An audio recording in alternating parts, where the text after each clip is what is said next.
Pidilite industries annual రిజల్ట్స్ని announce చేయడం జరిగింది. 31 March 2025తో అంతమయ్యే సంవత్సరానికి తన యొక్క Q4 రిజల్ట్స్ని పిడిలైట్ ఇండస్ట్రీస్ ప్రకటించడం జరిగింది. ఈ రిజల్ట్స్లో భాగంగా పిడిలైట్ ఇండస్ట్రీ తన షేర్ హోల్డర్స్కి ₹20 పర్ షేర్ డివిడెండ్ని రికమెండ్ చేయడం జరిగింది. పిడిలైట్ ఇండస్ట్రీస్ యొక్క P&L అకౌంట్, కన్సాలిడేటెడ్ P&L అకౌంట్ని అనాలిసిస్ చేద్దాం. వాల్యూస్ అన్ని క్రోర్స్లో ఎక్స్ప్లెయిన్ చేయడం జరిగింది.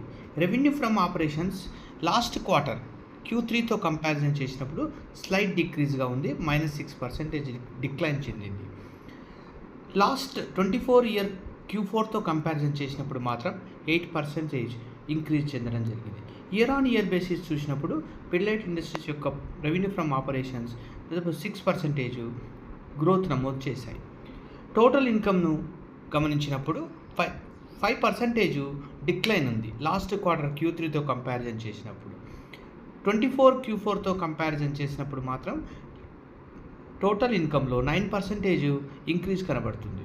ఇయర్ ఆన్ ఇయర్ బేసిస్ చూసినప్పుడు కూడా మనకు 7% గ్రోత్ కనబడుతుంది.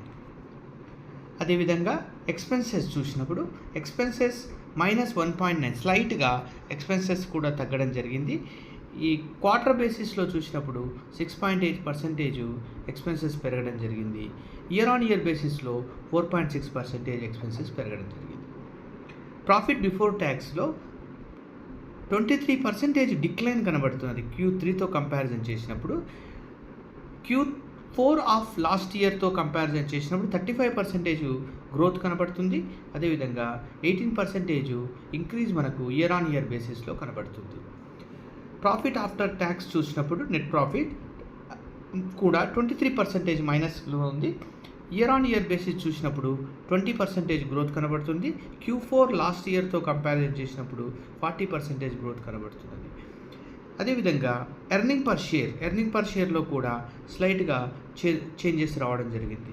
లాస్ట్ క్వార్టర్తో కంపేర్ చేసినప్పుడు తగ్గుదల ఉంది, లాస్ట్ క్వార్టర్తో చేసినప్పుడు తగ్గుదల. అదేవిధంగా Q4 ఆఫ్ లాస్ట్ ఇయర్తో చేసినప్పుడు మాత్రం పెరుగుదల ఉంది.